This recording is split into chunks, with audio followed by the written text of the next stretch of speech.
السلام علیکم ورحمۃ اللہ وبرکاتہ۔ عزیزان گرامی، میں نے کچھ استثناء بھی کی تھی کہ اللہ پاک نے کسی کو نہیں دیا قیامت کا علم، مگر اپنے محبوب بندوں کو، اپنے خاص بندوں کو اللہ رب العزت نے قیامت کا علم ضرور دیا ہے۔ بے شک۔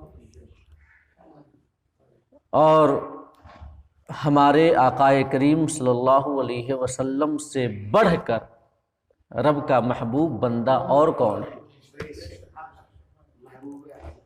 اللہ پاک ہمارے آقا کریم صلی اللہ علیہ وسلم سے سب سے زیادہ محبت فرماتا ہے۔ بے شک، سبحان اللہ۔ تو جب اللہ نے محبوب بندوں کو قیامت کے تعین کا علم دیا ہے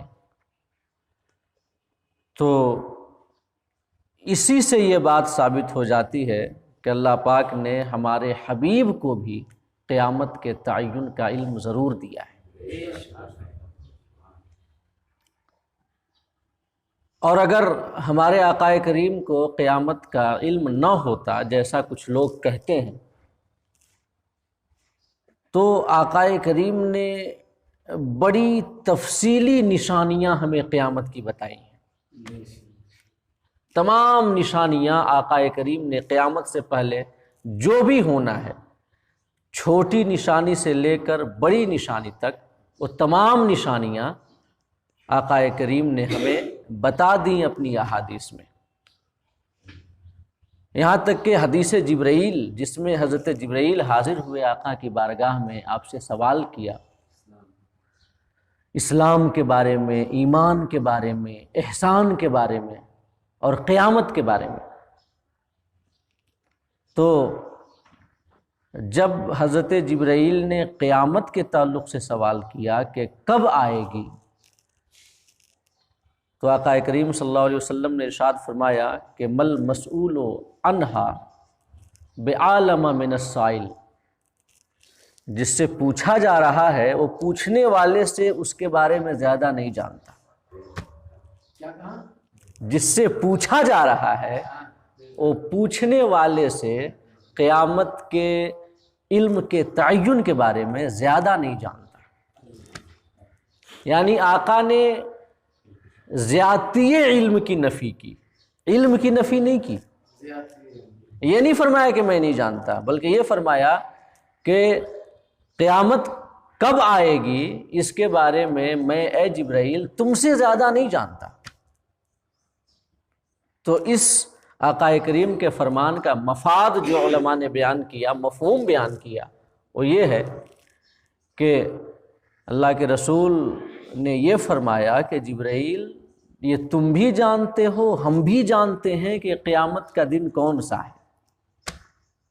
تمہیں بھی پتہ ہے کہ قیامت کب آئے گی، مجھے بھی پتہ ہے، لیکن یہ ایک راز ہے، بتانے والی بات نہیں ہے۔ یعنی آقا کریم صلی اللہ علیہ وسلم نے بڑی خوبصورتی کے ساتھ ٹال دیا ان کے سوال کو۔ تو جب آقا نے جواب نہیں دیا تو حضرت جبریل نے فرمایا کہ چلیں قیامت کی نشانیاں ہی بتا دیں۔ تو آقا نے قیامت کی نشانیاں بتائیں کہ جب مائیں اپنا حاکم اور اپنا آقا جنیں گی، جب کمین لوگ، ذلیل لوگ بڑے بڑے محلات میں داد عیش دیں گے، تب سمجھ لو کہ قیامت قریب ہے۔ تو میں اس کے حوالے سے ایک الگ نشست آپ کے سامنے رکھوں گا، جس میں قیامت کی نشانیاں جو احادیث میں بیان ہوئیں بڑی تفصیل کے ساتھ آپ کو بتاؤں گا۔ آج میں یہ بتانا چاہتا ہوں کہ آقا نے قیامت کی نشانیاں تمام کی تمام، چھوٹی سے لے کے بڑی تک تفصیلاً بیان کر دی۔ تو جب اتنی نشانیاں ہمارے آقا کو معلوم ہیں تو کیا قیامت کا علم نہ ہوگا؟ نشان منزل کا پتہ وہی دیتا ہے جو منزل کا علم رکھتا ہے۔ جسے منزل ہی کا علم نہ ہو تو اسے نشان منزل کا پتہ کیسے ہوگا؟ تو ہمارے آقا نے نشانیاں بتا دی لہٰذا آپ کو قیامت کا علم ہے، اور ابھی قرآن و حدیث کی روشنی میں انشاءاللہ میں آپ کے پاس یہ بیان کروں گا کہ اللہ نے اپنے حبیب کو قیامت کا علم دیا ہے۔ ہاں زیادہ سے زیادہ یہ ہے، آقا نے مہینہ بتا دیا، دن بتا دیا، محرم کا مہینہ ہوگا، 10ویں تاریخ ہوگی، جمعہ کا دن ہوگا، سب بتا دیا۔ زیادہ سے زیادہ یہ کہ آقا کریم نے سن نہیں بتایا، تو اس وقت سن کا تعین ہی کہاں ہوا تھا؟ ایک بات یہ بھی قابل غور ہے کہ اس وقت سن کا تعین نہیں ہوا تھا۔ سن ہجری کا جو تعین ہوا حضرت عمر فاروق اعظم رضی اللہ تعالی عنہ کے عہد خلافت میں ہوا۔ آقا کریم کی ہجرت ماہ ربیع الاول میں ہوئی، اور سن ہجری کا آغاز جو ہوتا ہے وہ ماہ محرم سے ہوتا ہے۔ تو سن ہجری کا تعین حضرت فاروق اعظم رضی اللہ تعالی عنہ نے اپنے عہد خلافت میں کیا۔ اس سے پہلے سن ہجری کے تعین سے پہلے جو کسی سال میں مشہور واقعات ہوتے تھے تو اس مشہور واقعات سے سال کو منسوب کر دیا جاتا تھا، کہ جیسے کہ عام الفیل سے پہلے جو ہاتھی والا واقعہ پیش آیا، ابرہہ پہنچا تھا خانہ کعبہ کو گرانے کے لیے، تو چونکہ ایک کافی مشہور اور محیر العقول ایک واقعہ تھا، لہٰذا اس سے سالوں کو منسوب کیا گیا کہ عام الفیل سے پہلے، عام الفیل کے بعد۔ فتح مکہ ایک بڑا عظیم واقعہ ہے اسلام کی تاریخ میں، تو اس سے بھی سالوں کو منسوب کیا گیا کہ عام الفتح، قبل الفتح، بعد الفتح کہتے ہیں، کہ فتح مکہ کے سال میں یہ ہوا، یا فتح مکہ کے سال سے پہلے یہ ہوا، یا فتح مکہ کے سال کے بعد یہ ہوا۔ ایسی جو حدیبیہ کا واقعہ پیش آیا، صلح حدیبیہ کا، تو اس سے بھی یہ تاریخ کی کتابیں پڑھیں تو سالوں کو منسوب کیا گیا ہے کہ حدیبیہ سے پہلے یا حدیبیہ کے بعد۔ تو آقا نے تمام نشانیاں بتا دی۔ آج ہم قسم کھا کر یہ کہہ سکتے ہیں کہ آج قیامت نہیں آ سکتی۔ ہم کہہ سکتے ہیں کہ نہیں؟ آج ہم یہ قسم کھا کر کہہ سکتے ہیں کہ آج قیامت نہیں آ سکتی۔ کیوں؟ کیونکہ ابھی تک ہمارے آقا نے جو نشانیاں بتائی ہیں، بڑی نشانیاں، وہ ہوئی ہی نہیں۔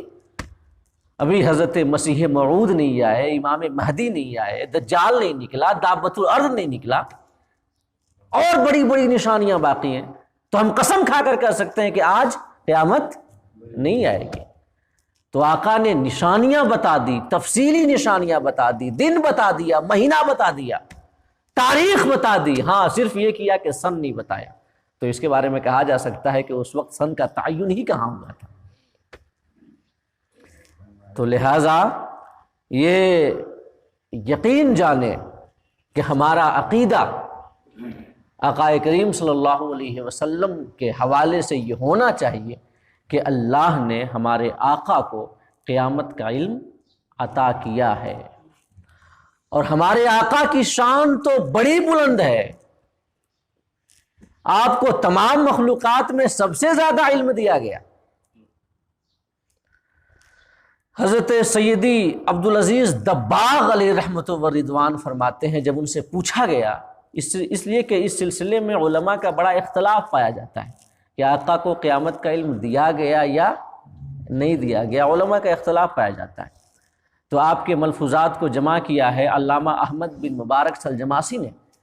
تو انہوں نے پوچھا حضرت سیدی عبدالعزیز دباغ سے کہ حضور یہ بتائیں کہ اس معاملے میں یہ علماء کا کافی اختلاف پایا جاتا ہے کہ کیا ہمارے نبی اکرم صلی اللہ علیہ وسلم کو قیامت کا علم تھا کہ کب قیامت آئے گی؟ تو حضرت سید عبدالعزیز دباغ علیہ رحمت و رضوان نے ارشاد فرمایا کہ ہمارے آقا سے قیامت کا علم چھپا کیسے رہ سکتا ہے جبکہ اللہ اپنے جن اولیاء کو فتح عطا فرماتا ہے انہیں قیامت کا علم دے دیتا ہے۔ اور فتح عطا فرمانے سے مراد یہ ہے کہ اللہ پاک جب کسی اپنے ولی کو امور غیبیہ پر مطلع فرماتا ہے اور ان کے دل میں جو مشاہدہ کی آنکھیں ہیں ان مشاہدہ کی آنکھوں کو کھول دیتا ہے، کہ وہ اپنے دل کی آنکھوں سے امور غیبیہ کا مشاہدہ کرتے ہیں، جب یہ مقام کسی ولی کو مل جائے کہ اس کے دل کے مشاہدہ کی آنکھیں کھل جائیں اور امور غیبیہ اس کے سامنے منکشف ہو جائیں اور وہ غیبی معاملات کو دیکھنے لگ جائے، تو کہتے ہیں کہ اللہ نے اس ولی کو فتح عطا فرما دیا۔ سبحان اللہ۔ تو حضرت سید عبدالعزیز دباغ فرماتے ہیں کہ جب اللہ کسی ولی کو فتح عطا فرماتا ہے تو اسے بھی قیامت کا علم دے دیتا ہے۔ ہمارے آقا کی شان تو بڑی بلند ہے، لہذا یہ ہمارا عقیدہ ہے آقا کریم کے حوالے سے۔ لیکن ایک بات میں بتا دوں کہ ہمارے آقا کو قیامت کا علم تھا یا نہیں تھا، یہ مسئلہ علماء کے درمیان اختلافی ہے، اور ہمارے آقا کے فضائل میں سے ہے یہ۔ تو اگر کوئی یہ نہ مانے، علم کی وجہ سے، دلائل کی وجہ سے اختلاف کرے اگر اس سے کہ ہمارے آقا کو قیامت کا علم نہیں دیا گیا، تو اس پر گمراہی یا فسق و فجور کا حکم نہیں لگایا جا سکتا۔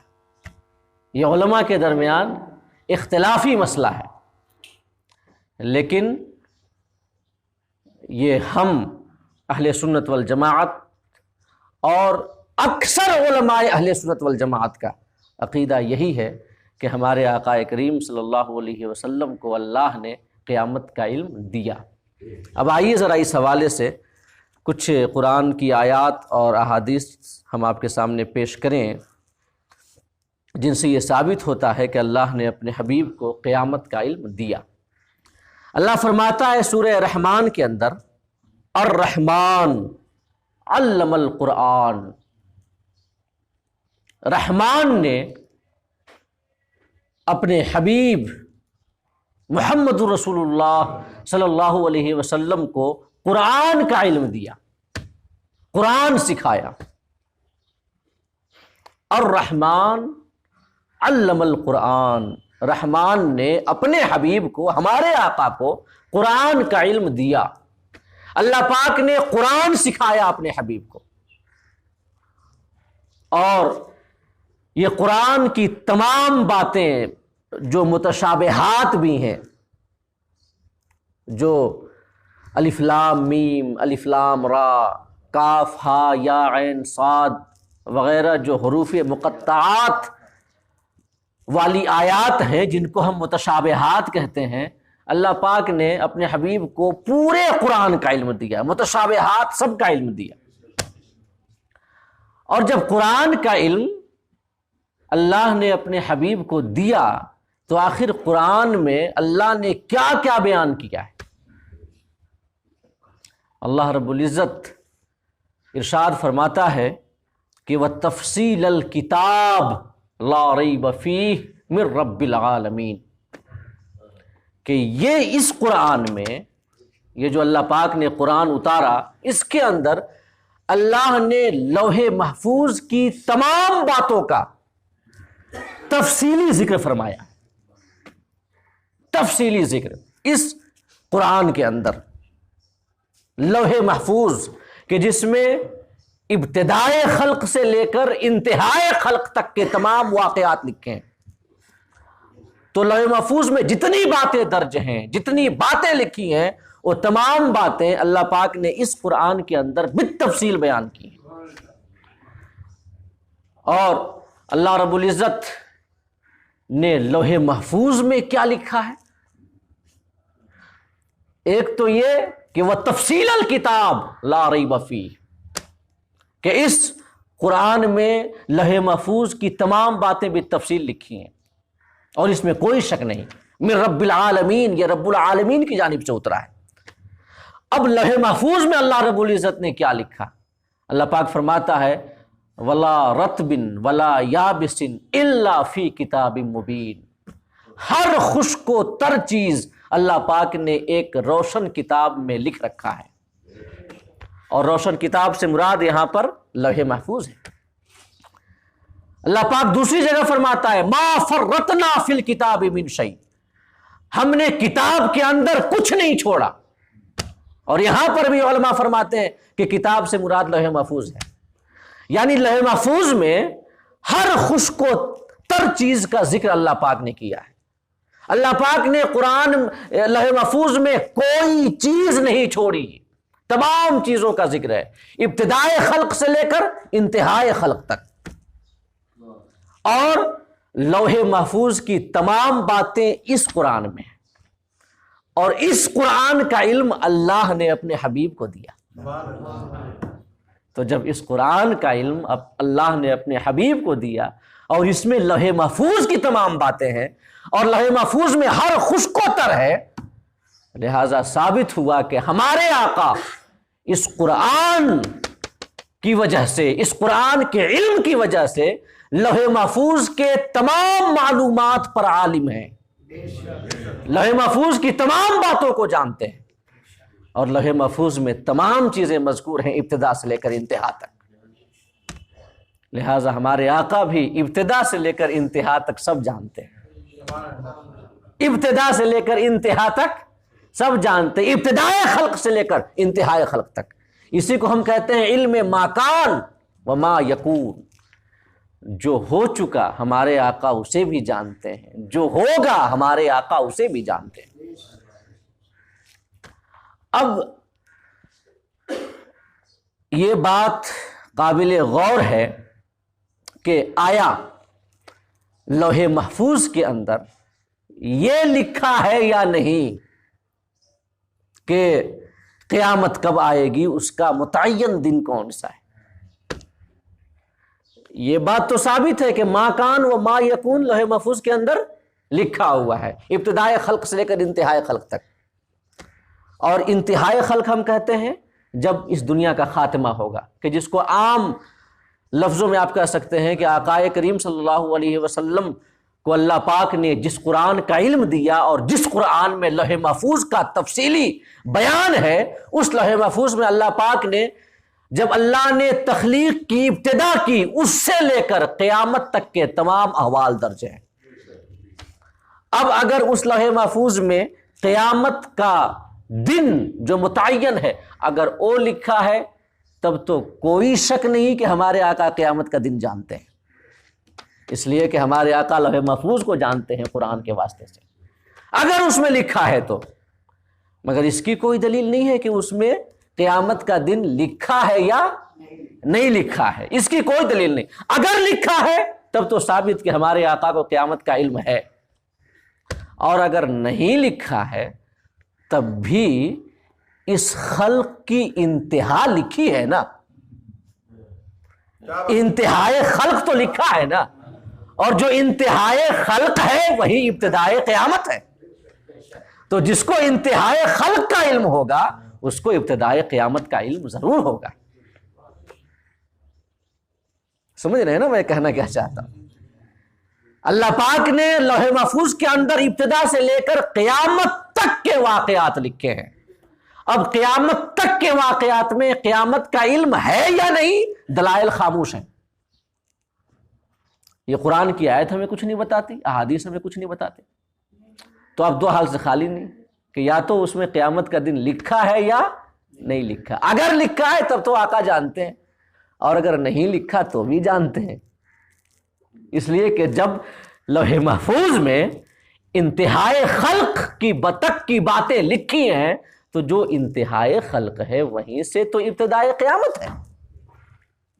تو جو اگر دو چیزیں ملی ہوئی ہیں ایک دوسرے سے، تو جو ایک چیز کی انتہا کو جانے گا تو دوسری چیز کی ابتدا کو بھی جانے گا۔ تو الرحمن علم القرآن، علم القرآن ہمیں یہ بتاتا ہے کہ اللہ نے اپنے حبیب کو قیامت کا علم دیا،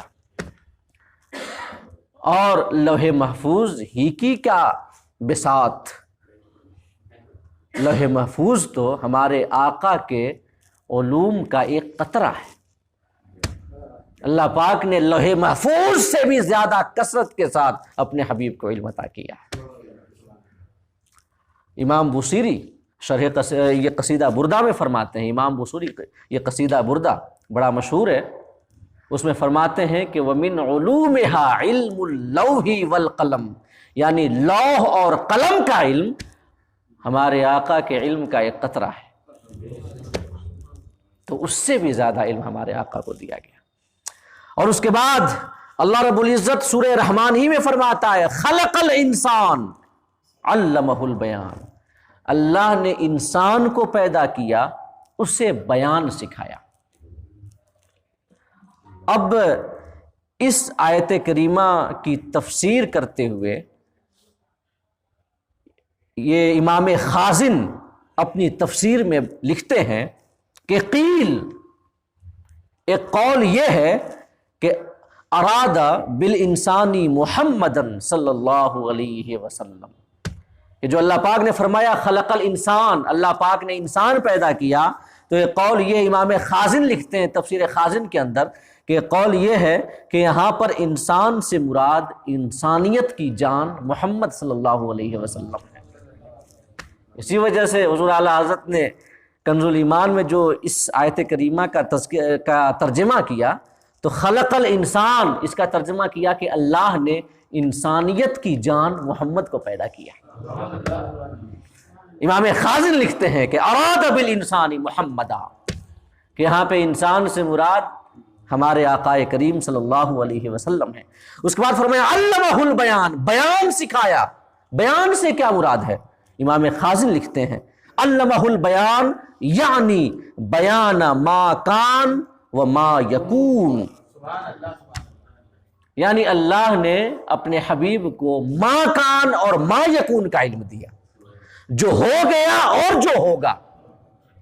جو ہو گیا یعنی خلق کی ابتدا سے پہلے بھی جو ہوا، اور جب خلق کی ابتدا ہوئی اس کے بعد جو ابھی ہو رہا ہے، اور جو ہوگا قیامت آئے گی، قیامت کے بعد کے حالات جو ہوں گے، حشر و نشر، جنت و جہنم، حساب کتاب، اعمال کو تولنا، جنتیوں کا جنت میں جانا، جہنمیوں کا جہنم میں جانا، ما کان جو ہو گیا آج سے پہلے تک، اور جو ہوگا قیامت تک کے تمام واقعات، اور یہاں غایت مغیہ میں داخل ہے، یعنی قیامت تک سے مراد یہ ہے کہ قیامت کا بھی علم اور قیامت میں جو ہوگا اس کا بھی علم اللہ پاک نے اپنے حبیب کو دیا ہے۔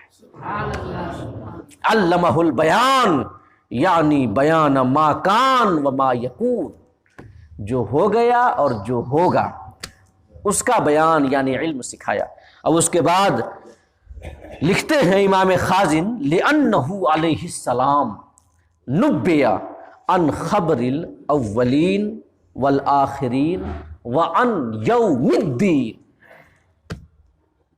یہ عبارت آپ حضرات سماعت فرمائیں جو امام خازن نے لکھی کہ لأنہ، یہ پہلے تو یہ بیان کیا کہ بیان سکھایا یعنی علم ما کان و ما یکون دیا، اب اس کے بعد اس کی دلیل دیتے ہوئے بطور دلیل کہتے ہیں کہ لأنہ علیہ السلام، اس لیے کہ آقا کریم صلی اللہ علیہ وسلم کو نبیہ خبر دی گئی، ان خبر الاولین والآخرین وان یوم الدین، پہلوں کی خبر بتائی گئی، اگلوں کی، پچھلوں کی خبر بتائی گئی، وان یوم الدین، اور قیامت کے دن کی بھی خبر بتائی گئی۔ امام خازن لکھتے ہیں قیامت کب آئے گی، قیامت کا دن کب ہوگا، اس دن کے کیا حالات ہوں گے، سب ہمارے آقا کو اللہ رب العزت نے بتایا۔ اور امام بغوی کی ایک تفسیر ہے، امام بغوی شافعی، ان کی تفسیر ہے معالم التنزیل، اسی خلق الانسان علمہ البیان کی تفسیر کرتے ہوئے امام بغوی لکھتے ہیں اپنی تفسیر کے اندر خلق الانسان اے محمدن علیہ السلام، اللہ نے انسان کو پیدا کیا یعنی محمد صلی اللہ علیہ وسلم کو پیدا کیا، علمہ البیان یعنی بیان ما کان و ما یکون، اللہ نے اپنے حبیب کو بیان سکھایا یعنی ما کان اور ما یکون کا علم دیا۔ اب یہاں پر بھی استدلال کا طریقہ وہی ہوگا کہ ما کان میں جو آج تک ہوا اس کا علم دیا، اور ما یکون جو ہوگا اس کا بھی دیا علم، اور جو ہوگا اب کہاں تک، قیامت تک یا قیامت کے بعد بھی۔ تو اگر صرف یہ کہیں کہ قیامت کے بعد تک کے تمام واقعات دیا، تب تو ثابت کہ ہمارے آقا کو قیامت کے دن کا علم دیا گیا، اور اگر یہ کہیں کہ قیامت تک یعنی قیامت آنے سے پہلے تک کے تمام علوم دیے گئے ہمارے آقا کریم صلی اللہ علیہ وسلم کو، یعنی اس کائنات کی انتہا کا علم دے دیا گیا، اور جب کائنات کی انتہا کا علم دے دیا گیا تو وہی تو قیامت آئے گی، جب انتہا تو ادھر ابتدا قیامت کی ہو گئی۔ اس کے بعد اللہ رب العزت سورہ جن میں ایک آیت کریمہ میں اللہ پاک ارشاد فرماتا ہے عالم الغیب فلا یظہر علی غیبہ احدا الا من ارتضی من رسول، کہ اللہ پاک غیب کا جاننے والا ہے، ہم سب کا ایمان ہے، ذاتی طور سے بغیر کسی کو بتائے، من حیث ذات مستقلا، غیب کا علم ہمارے رب کے علاوہ کسی کو نہیں ہے۔ عالم الغیب، اللہ غیب کا جاننے والا ہے۔ اس کے بعد اللہ فرماتا ہے فلا یظہر علی غیبہ احدا، اللہ اپنے غیب پر کسی کو مطلع نہیں فرماتا، الا من ارتضی من رسول، سوائے اپنے پسندیدہ رسولوں کے، سبحان اللہ سبحان اللہ۔ اپنے پسندیدہ رسولوں کے سوا کسی کو غیب کا علم نہیں دیتا۔ اب اسی آیت کریمہ کے تحت امام رازی لکھتے ہیں تفسیر کبیر کے اندر، جو اللہ پاک نے فرمایا نا کہ علی غیبہ، علی غیبہ، اپنے غیب پر، جو غیب اس کے ساتھ خاص ہے، اس غیب پر کسی کو اطلاع نہیں فرماتا۔ تو غیب ہی میں جو اپنا غیب اللہ پاک نے بیان کیا، تو اس اللہ کے خاص غیب سے کیا مراد ہے؟ امام رازی لکھتے ہیں اے وقت وقوع القیامہ، یہاں پر اس خاص غیب سے مراد جس کا ذکر اللہ پاک نے اس آیت کریمہ میں کیا، اس خاص غیب سے مراد قیامت کے واقع ہونے کا وقت ہے، قیامت کے واقع ہونے کا وقت ہے۔ لکھتے ہیں اے وقت وقوع القیامہ من الغیب الذی لا یظہر اللہ لأحد، یعنی قیامت کے واقع ہونے کا جو وقت ہے یہ اس غیب میں سے ہے جس کو اللہ کسی پر ظاہر نہیں فرماتا۔ لیکن اس کے بعد اللہ پاک نے یہ بھی تو فرما دیا کہ الا من ارتضی من رسول، سوائے اپنے پسندیدہ رسولوں کے۔ اگر غیب ہی سے مراد وہ خاص غیب ہے جو قیامت کے واقع ہونے کا وقت ہے، تو اس کے بعد اللہ نے فرما دیا الا من ارتضی من رسول، کہ پسندیدہ رسولوں کو عطا کرتا ہے وہ غیب۔ اور یقیناً ہمارے رسول صلی اللہ علیہ وسلم اللہ کے چنے ہوئے منتخب کردہ اور مرتضی رسول ہیں۔ آپ کا نام ہی مصطفیٰ ہے، مرتضی ہے۔ مرتضی کا معنی پسندیدہ، مصطفیٰ کا معنی چنا ہوا۔ الا من ارتضی من رسول کا ترجمہ اگر آپ عام لفظوں میں کریں تو معنی یہ ہوگا کہ سوائے اس رسول کے اللہ اپنے غیب کا علم کسی کو نہیں دیتا جو رسول مرتضی ہے۔ اور مرتضی کون ہے؟ کن کا نام ہے؟ ہمارے آقا کریم صلی اللہ علیہ وسلم کا نام ہے۔ تو یہ بیان کرنے کے بعد کہ خاص غیب سے مراد قیامت کے واقع ہونے کا وقت ہے، اب اس کے بعد ایک اعتراض اور اس کا جواب دیتے ہیں امام رازی۔ فَإِن قِيلَ، اگر کہا جائے، یہ اعتراض کیا جائے کہ فَإِذَا حَمَلْتُمْ ذَلِكَ عَلَى الْقِيَامَةِ، کہ جب آپ نے یہ کہا کہ یہاں پہ خاص غیب سے مراد قیامت کا علم ہے، تو آپ نے یہ کیسے اس غیب کو قیامت پر کیسے محمول کر لیا؟ جبکہ اللہ پاک فرماتا ہے الا من ارتضی من رسول، کہ اللہ پاک اپنے خاص غیب کا علم اپنے مرتضی رسول کو عطا کرتا ہے۔ تو اگر اس غیب کو آپ قیامت پہ محمول کریں تو اس کا مطلب یہ ہوگا کہ اللہ قیامت کا علم بھی اپنے پسندیدہ اور مرتضی رسول کو دیتا ہے۔ اور اس کے بعد اگر کوئی یہ کہے کہ آپ نے غیب کو قیامت پر محمول کیا، اور قیامت ایک ایسا غیب ہے جس کا علم اللہ نے کسی کو نہیں دیا، اور اس آیت کریمہ میں اللہ فرماتا ہے کہ پسندیدہ رسول کو اللہ یہ قیامت کا علم دیتا ہے، تو یہاں پر غیب کو قیامت پر کیسے محمول کر سکتے ہیں، اور غیب سے قیامت کا علم کیسے مراد لے سکتے ہیں جبکہ قیامت کا علم کسی کو نہیں دیا گیا؟ اور اسی آیت کریمہ میں اللہ فرما رہا ہے کہ میں نے اس غیب کا علم کسی کو دیا ہے، اپنے اس رسول کو جو میرا پسندیدہ ہو، مرتضی ہو، مصطفیٰ ہو۔ تو اس کا جواب دیتے ہوئے امام رازی لکھتے ہیں کہ بل یظہرہ عند قرب القیامہ، کہ اللہ پاک قیامت کے قریب، قیامت کے واقع ہونے کا جو علم ہے، یہ علم اپنے حبیب پر ظاہر فرما دے گا۔ یہ ان کی اپنی تحقیق ہے جو انہوں نے بیان کیا کہ قیامت کا علم اللہ قیامت کے قریب ظاہر فرما دے گا، یہ ان کی اپنی تحقیق۔ ورنہ علماء تو فرماتے ہیں کہ حق یہ ہے کہ ہمارے آقا کریم صلی اللہ علیہ وسلم جب اس دنیا سے تشریف لے گئے تو اس وقت تک تشریف نہیں لے گئے جب تک اللہ نے آپ کو قیامت کا علم نہیں دے دیا۔ قیامت کا علم دیا، اس کے بعد آقا اس دنیا سے تشریف لے گئے، یعنی وصال سے پہلے آقا کو قیامت کا علم دے دیا گیا۔ اور یہ امام رازی کی اپنی تحقیق کہ قیامت کے قریب اللہ پاک اپنے حبیب کو قیامت کا علم دے گا، یہ ان کی اپنی تحقیق۔ باقی اکثر علماء کا قول یہ ہے کہ حق یہ ہے کہ ہمارے آقا اس دنیا سے جب تشریف لے گئے تو اس سے پہلے ہی اللہ نے اپنے حبیب کو قیامت کا علم دے دیا تھا۔ اور آیت الکرسی ہم سب کو یاد ہے، ہم سب پڑھتے ہیں۔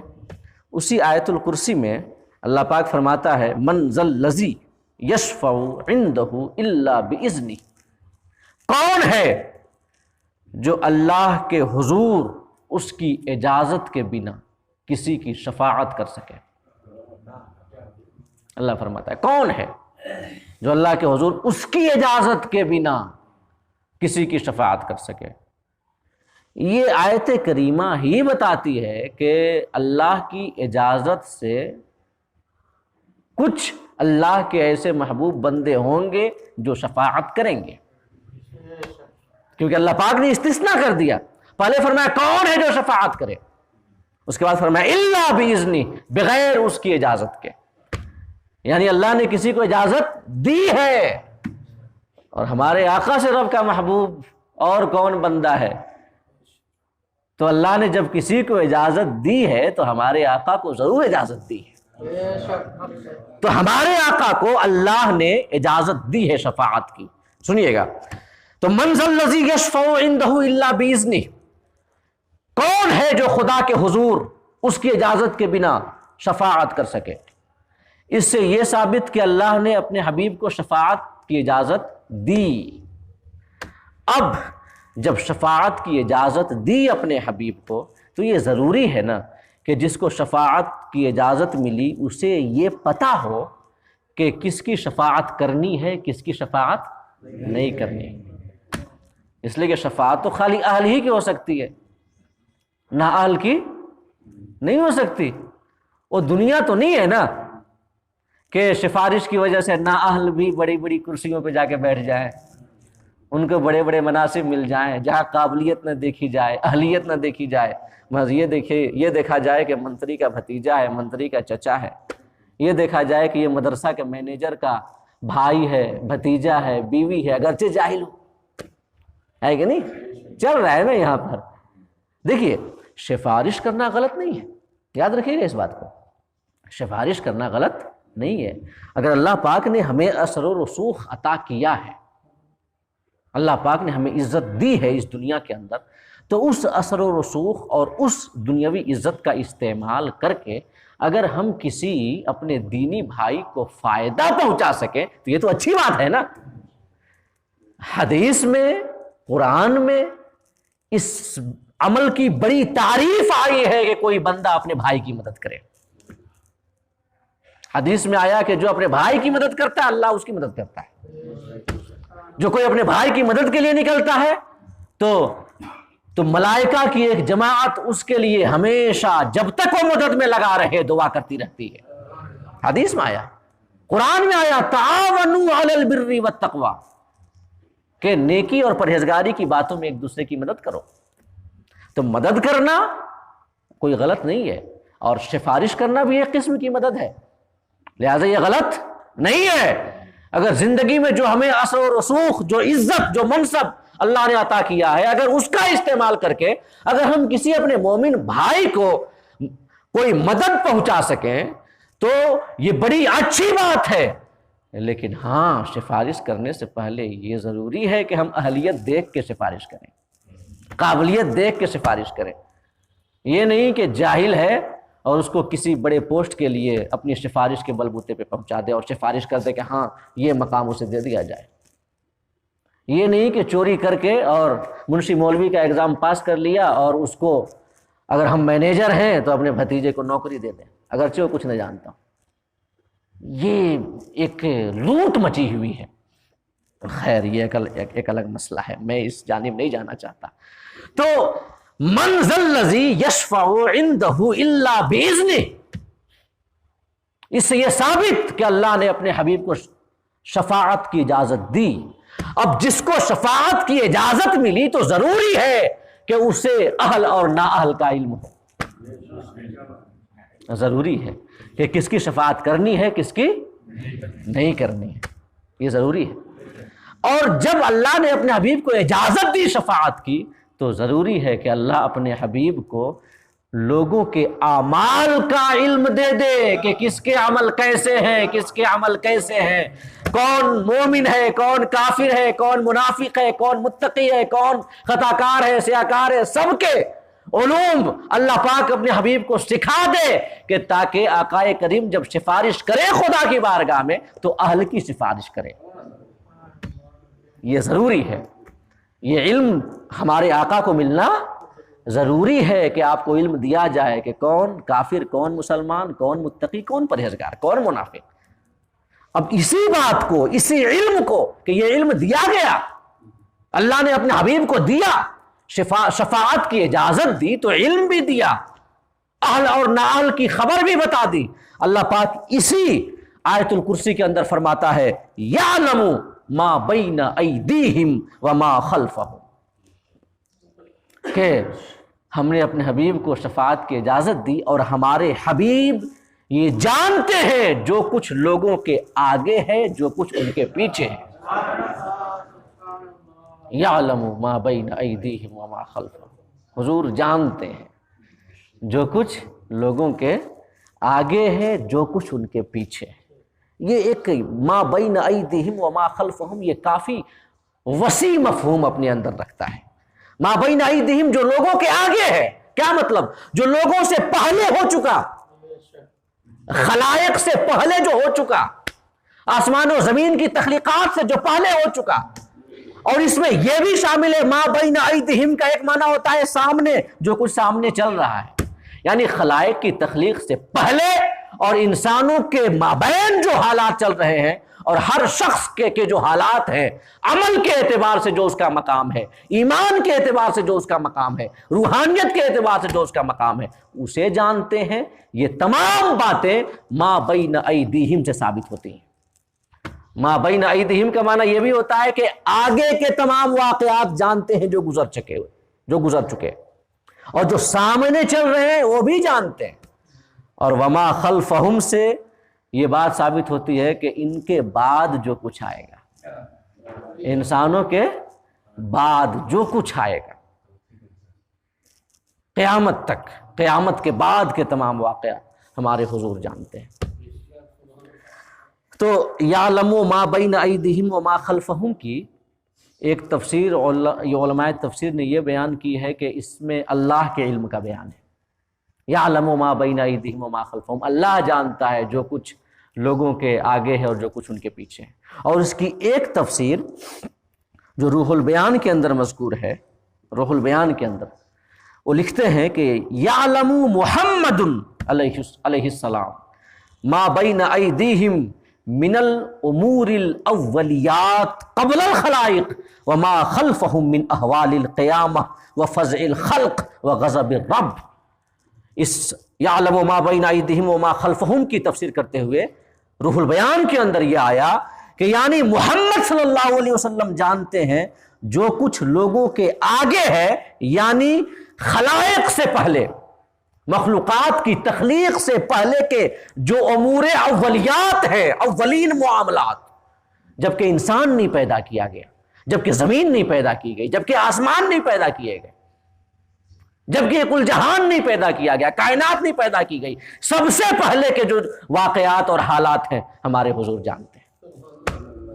اور اس کے بعد فرمایا کہ وما خلفہم، اور لوگوں کے پیچھے کے حالات جانتے ہیں، یعنی من احوال القیامہ، قیامت کے احوال جانتے ہیں، وفزع الخلق، اور قیامت کے دن جو خلق خدا پریشان ہوگی، جو فزع اکبر کا دن ہے، وہ دن اتنا ہولناک ہے کہ اسے یوم الفزع الاکبر کہا جاتا ہے، یعنی سخت غم و اندوہ کا دن، فزع اکبر، اسے بھی ہمارے حضور جانتے ہیں۔ اور فرمایا وغضب الرب، اور کل قیامت کے روز جو اللہ پاک انتہائی غضبناک ہوگا اسے بھی ہمارے آقا جانتے ہیں۔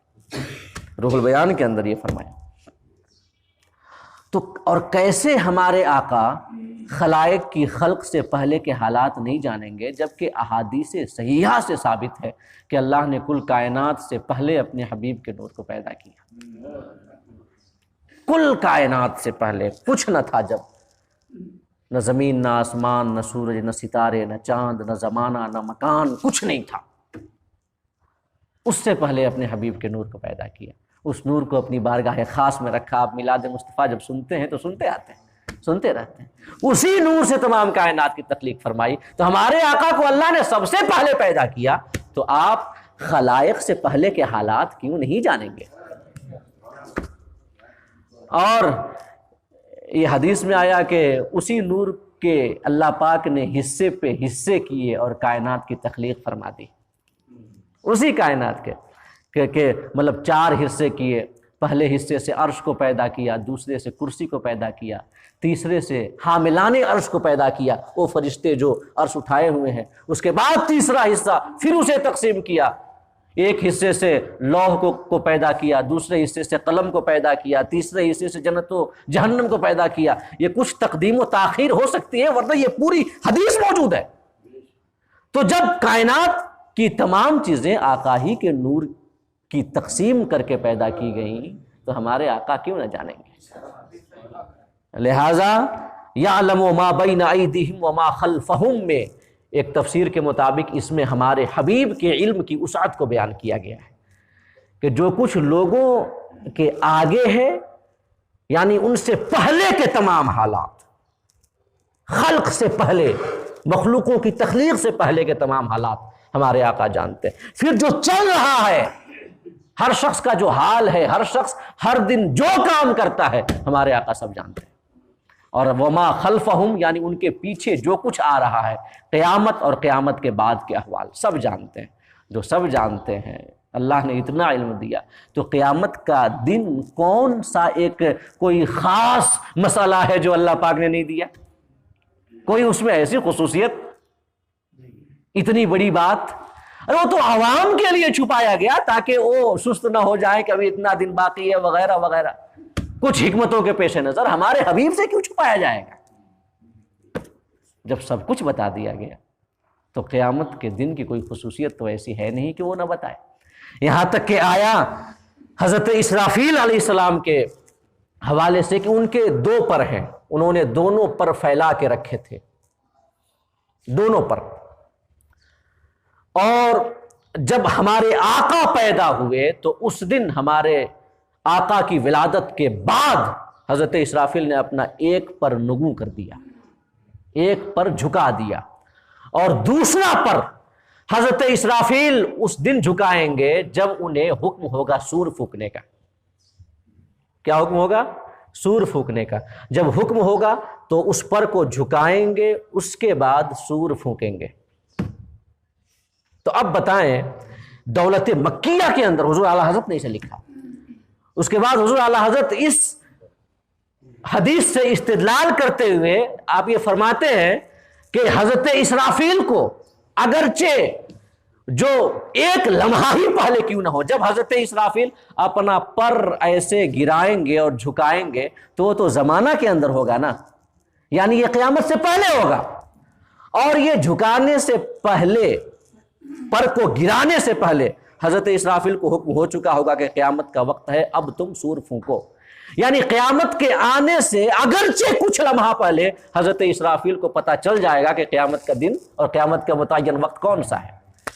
تو اگرچہ کچھ پل پہلے، کچھ منٹ پہلے اللہ حضرت اسرافیل کو علم دے دے قیامت کے علم کا، تو ہمارے آقا کو اگر 2000 سال پہلے، ایک بات کہہ رہا ہوں، اللہ اپنے حبیب کو قیامت کا علم دے دے تو اس میں کون سی بڑی بات ہو جائے گی؟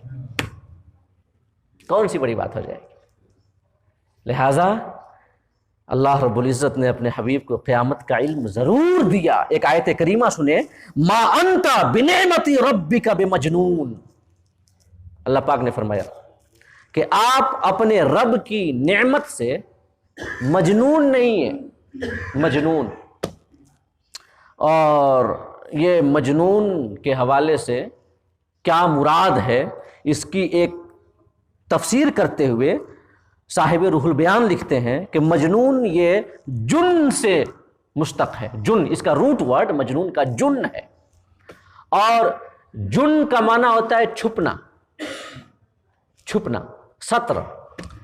اب لکھتے ہیں صاحب روح البیان کہ ما انت بنعمت ربک بمجنون، اے بمستور اما کان فی الازل وما سیکون الی الابد۔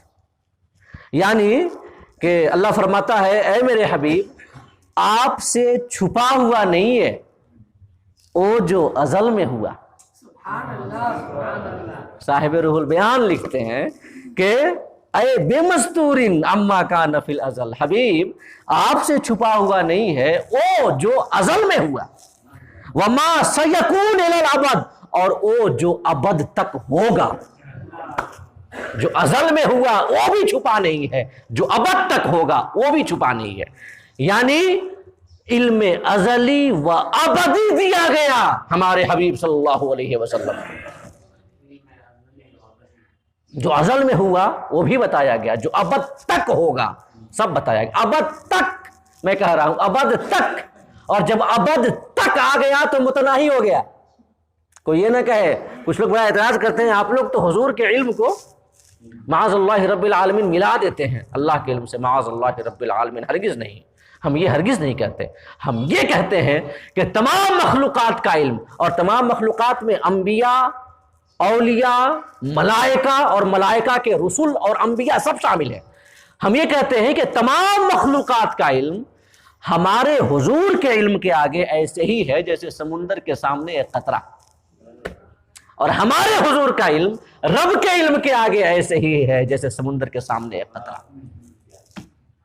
حضور اللہ کا علم غیر متناہی ہے، اس کی کوئی انتہا نہیں ہے، اور ہمارے حضور کا علم متناہی ہے۔ تو صاحب روح البیان نے لکھا کہ جو ازل میں ہوا وہ بھی ہمارے آقا سے چھپا نہیں، جو ابد تک ہوگا وہ بھی چھپا نہیں۔ جب ابد تک ہو گیا تو متناہی ہو گیا نا، اس کی ایک حد نہ ہو گئی۔ ابد تک، تک جب تک آ گیا تو اس کی ایک حد ہو گئی۔ ہمارے آقا کا علم متناہی، اور ہم اللہ کے علم کے لیے نہیں کہہ سکتے کہ وہ ابد تک جانتا ہے، بلکہ ابد کو جانتا ہے، جب جو ہوگا سب جانتا ہے۔ ازل یعنی جب ابتدا ہوئی، ہمیشہ سے، عام لفظوں میں ازل کا معنی ہمیشہ سے، اور ابد کا معنی ہمیشہ تک، اور یہ ہمیشہ جب تک چلے، جب تک چلے، ہمیشہ تک۔ ہمیشہ تک اس وقت تک ہوگا جب تک زمانہ ہوگا، اور جب زمانہ ختم ہو جائے گا اس کے بعد بھی چلتا رہے گا، لیکن ہم اس کو ہمیشہ تک میں شامل نہیں کریں گے۔ تو ازل اور ابد سے مراد ازل یعنی ہمیشہ سے، ابد یعنی ہمیشہ تک۔ تو ازل اور ابد ایک زمانے کو محیط ہے، ہمیشہ سے اور تک ایک حد آتی ہے نا، یہاں سے یہاں تک حد ہے۔ یہ ہمارے حضور کا علم ہے، حضور کا علم ہے۔ اور علم ازل، علم ابد، یہ ہمارے اللہ کا علم ہے، یہ جہاں سے نہیں ہے، جہاں تک نہیں ہے۔ ہاں، جو ابتدا کو جانتا ہے انتہا کو جانتا ہے۔ نعرہ تکبیر، نعرہ رسالت، علماء اہل سنت، تنظیم اصلاح معاشرہ الہ آباد۔ تو اللہ پاک نے جو فرمایا کہ ما انت بنعمت ربک بمجنون، کہ آپ اپنے رب کی نعمت سے مجنون نہیں ہیں، تو اس سے مراد یہ ہے کہ حضور آپ سے کچھ چھپا نہیں ہے۔ اللہ پاک فرماتا ہے وَعَلَّمَكَ مَا لَمْ تَكُنْ تَعْلَمْ، وَعَلَّمَكَ مَا لَمْ تَكُنْ تَعْلَمْ وَكَانَ فَضْلُ اللَّهِ عَلَيْكَ عَظِيمًا، کہ محبوب، اللہ فرماتا ہے محبوب ہم نے آپ کو وہ سب سکھا دیا جو آپ نہیں جانتے تھے۔ وَكَانَ فَضْلُ اللَّهِ عَلَيْكَ عَظِيمًا، اور آپ پر اللہ کا بہت بڑا فضل ہے۔ اب اس آیت کریمہ کی تفسیر کرتے ہوئے کہ وَعَلَّمَكَ مَا لَمْ تَكُنْ تَعْلَمْ، کہ محبوب ہم نے آپ کو وہ سکھا دیا جو آپ نہیں جانتے تھے، اس کی تفسیر کرتے ہوئے امام خازن لکھتے ہیں تفسیر خازن کے اندر کہ وقیل علمک من علم الغیب ما لم تکن تعلم، آپ کو وہ تمام علم غیب سکھا دیا جو آپ نہیں جانتے تھے۔ مطلقاً ہے، کوئی قید نہیں ہے، سنیے گا۔ امام خازن لکھتے ہیں، امام خازن کہ وہ تمام علم غیب سکھا دیا جو آپ نہیں جانتے تھے، یعنی جو آپ نہیں جانتے تھے ہم نے آپ کو بتا دیا۔ ایک ہے جاننا، ایک ہے نہ جاننا۔ انسان جاننے کی فہرست بنا سکتا ہے کہ ہم یہ جانتے ہیں، یہ جانتے ہیں، یہ جانتے ہیں، یہ جانتے ہیں، ہے نا، جاننے کی فہرست بنا سکتا ہے، لیکن نہ جاننے کی فہرست نہیں بنا سکتا۔ کیسے بنائیں گے جس کو جانیں گے ہی نہیں؟ جو مجہول ہو، جب تک علم نہ ہو تب تک کیسے اس کی فہرست بنائیں گے؟ اللہ رب العزت نے اپنے حبیب کو جو علم غیب دیا وہ کتنا تھا؟ اس کے حوالے سے فرمایا علمک ما لم تکن تعلم، محبوب ہم نے آپ کو وہ سب علم غیب دے دیا جو آپ نہیں جانتے تھے، نہیں جانتے تھے وہ سب علم غیب دے دیا۔ تو جب ہمارے آقا جس علم غیب کو نہیں جانتے تھے، جب اس کا علم دے دیا تو کیا رہ گیا؟ کیا بچ گیا؟ آپ جس کے بارے میں بھی کہیں گے یہ حضور نہیں جانتے تھے، یہ حضور نہیں جانتے تھے، یہ آیت کریمہ سامنے کھڑی ہو جائے گی، کیسے کہتے وہ نہیں جانتے تھے؟ اللہ تو کہتا ہے کہ جو آپ نہیں جانتے تھے سب دے دیا، جو آپ نہیں جانتے تھے سب دے دیا۔ کیسے کہہ رہے ہو کہ حضور نہیں جانتے تھے؟ نہ جاننے کی فہرست نہیں بن سکتی، اور ہمارے حضور کے لیے نہ جاننا جاننا ہے، کیونکہ جو نہیں جانتے تھے قرآن کے بقول اللہ نے آپ کو سب سکھا دیا۔ تو جیسے نہ جاننے کی فہرست نہیں بنا سکتے، ہمارے حضور کے علم کی بھی فہرست ہم نہیں بنا سکتے۔ اور قیامت کا علم بھی نہ جاننے میں شامل ہے۔ ایک عام سی دلیل، جو وہ علم غیب جو آپ نہیں جانتے تھے سکھا دیا۔ قیامت علم غیب ہے، حضور پہلے نہیں جانتے تھے، ظاہر ہے اللہ کے بتانے سے پہلے نہیں جانتے تھے، نہیں جانتے تھے، اب صادق آیا اس کے اوپر کہ نہیں جانتے تھے۔ لیکن جب یہ آیت کریمہ اتری تو اب یہ ثابت ہوا کہ جو نہیں جانتے تھے سب بتا دیا۔ قیامت کا علم نہیں جانتے تھے، بتا دیا، اب علم ہے۔ لہٰذا ہمارے حضور کو قیامت کا علم اللہ پاک نے دیا ہے۔ اور اسی حوالے سے کچھ اور آیات اور وہ دلیل بھی جو ابھی ہمارے اسرائیل بھائی نے بیان کیا، انشاءاللہ ہم بالتفصیل اگلی نشست آپ کے سامنے بیان کریں گے۔ اللہ رب العزت ہم سب کو کہنے سے زیادہ اور سننے سے زیادہ عمل کرنے کی توفیق عطا فرمائے، اور ہم سب کے قلوب کو اپنے حبیب کی محبت سے منور اور مجلہ فرمائے، اور ہمیں آپ کی سیرت پر عمل کرنے کی توفیق عطا فرمائے۔ آمین۔ وآخر دعوانا ان الحمد للہ رب العالمین۔